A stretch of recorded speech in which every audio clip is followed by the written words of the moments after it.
नमस्कार विद्यार्थी मित्रों, आज हम पढ़ेंगे कक्षा 8 जो उसका काव्य है उठोदरा के अमर सपूतों।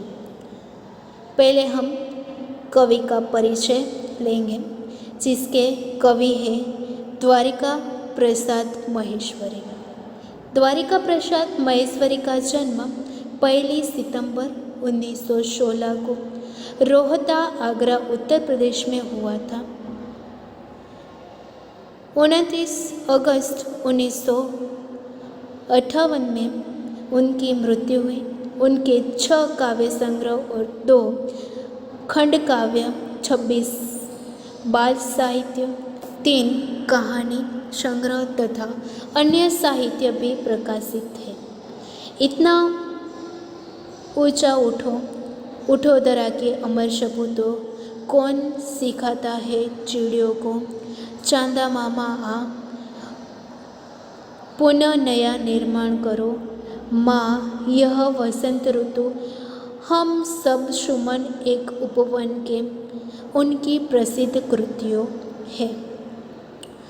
प्रस्तुत काव्य में प्रकृति के तत्व से प्रेरणा लेकर अपने ज्ञान का उपयोग कर देश के सपूतों को नवनिर्माण करने का संदेश दिया है।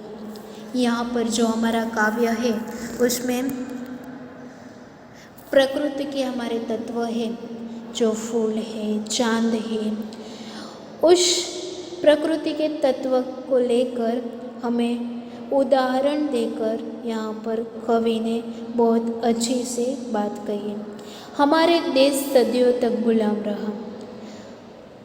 इस समय के दौरान देश की बहुत बर्बादी हुई। 15 अगस्त 1947 को हमें ब्रिटिश सत्ता की गुलामी से मुक्ति मिली। सदियों के बाद हमने आज़ादी का सवेरा देखा।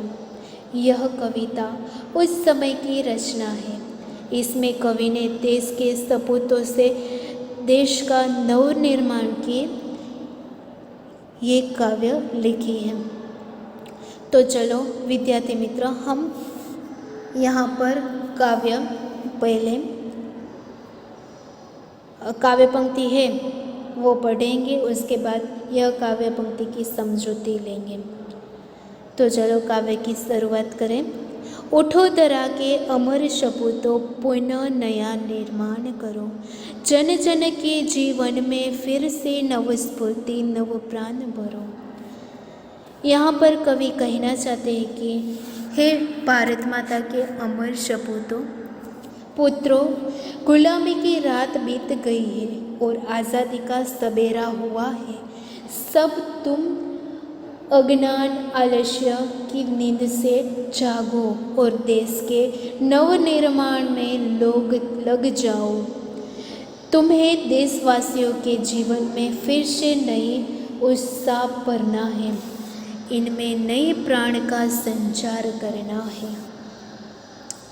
नए प्राण है, नई बात है, नई किरण है, नई ज्योत है, नई उमंगे, नई तरंगे, नई आस है, साश नई।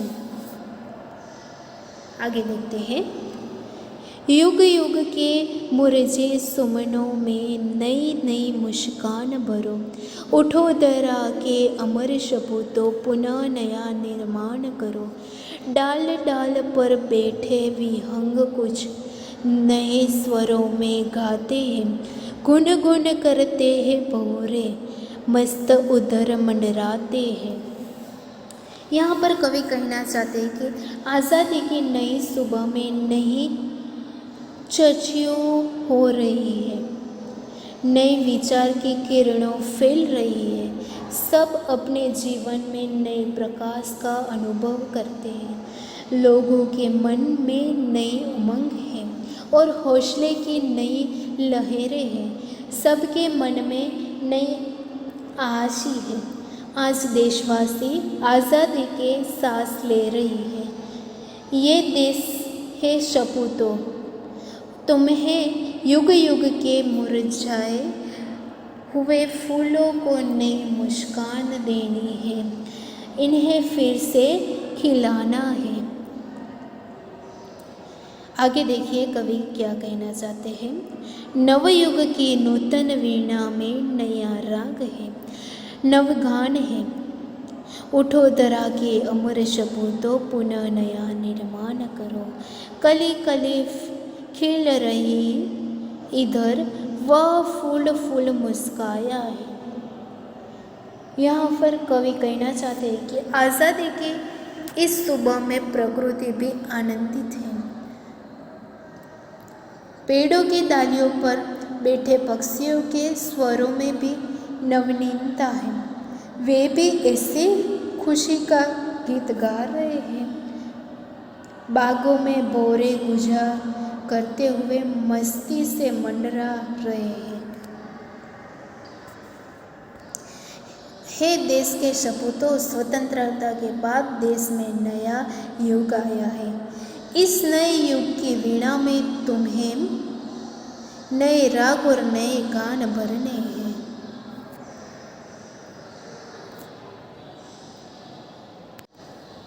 आगे की काव्य पंक्ति है, उसमें कवि कहना चाहते हैं कि इधर उद्यान में कलियों खिल रही है और प्रत्येक फूल मुस्कुरा रहे हैं। सारे देश में स्वतंत्रता के सूर्य का प्रकाश फैला है।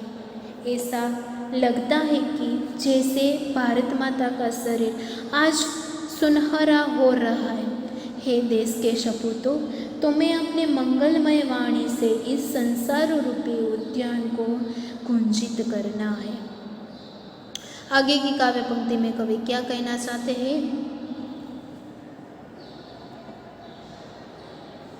नूतन मंगलमय ध्वनियों से गुंजित जग उद्यान करो। उठो धरा के अमर सपूतों, पुनः नया निर्माण करो। सरस्वती का पावन मंदिर शुभ संपत्ति तुम्हारी है। तुमसे हर बालक इसका रक्षक और पुजारी है। सत सत दीपक जला ज्ञान के नवयुग का आह्वान करो। उठो धरा के अमर सपूतों, पुनः नया निर्माण करो। यहाँ पर कवि कहना चाहते हैं कि कवि देश के बालकों से कहते हैं कि अपना देश सरस्वती का पवित्र मंदिर है। यहाँ की कल्याणकारी सारी विद्याएं तुम्हारी संपत्ति है। तुमसे प्रत्येक बालक इस विद्या मंदिर का रक्षक और पुजारी है। तुम्हें यहाँ ज्ञान के सैकड़ों दीपक जलाने हैं और नए युग का आह्वान करना है। तुम्हें सभी प्रकार का ज्ञान पाकर देश का भविष्य उज्जवल करना है।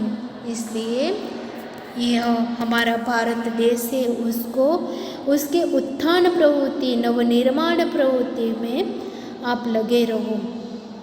हम यह काव्य से सीख लेते हैं कि हम जो सोए हुए हैं वो हमारे सोए हुए हैं, तो ये उस हमारे शरीर में जो आलस है उसको त्यजे और नवनिर्माण की आगे बढ़ें। तो विद्यार्थी मित्रों कि मैं आशा रखती हूँ कि आपको यह काव्य सरल अर्थ में समझ आ गई होगी। Thank you.